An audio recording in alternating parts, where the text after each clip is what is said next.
Достар, мінекей, осы VPN-ді қазір жаза аламыз. Бір скачать етеміз. VPN деп Play Marketке жазсаңыздар шығады.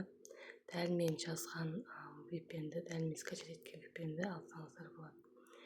Жалпы осылай жазып VPN супер деп жазсаңыз шығады. Менде бұл VPN уже скачать етілген.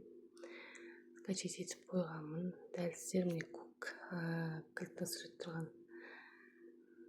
осыны скачать ете алуымыз керек. Мінекей кіреміз. Бұл VPN-ге кіргенде міндетті түрде Американың қалаған бір қаласын таңдап қоюымыз керек. Өйткені біз Американың VPN арқылы кіре аламыз. Gemini'ға разрешение Қазақстанда етілмеген. Сондықтан Американың қалаған бір қаласын таңдап қосып қоюларыңыз керек. Міндетті түрде VPN қосылып тұру керек. Сонда Gemini'ден жұмыс жасай аламыз. Мінекей мен қостым.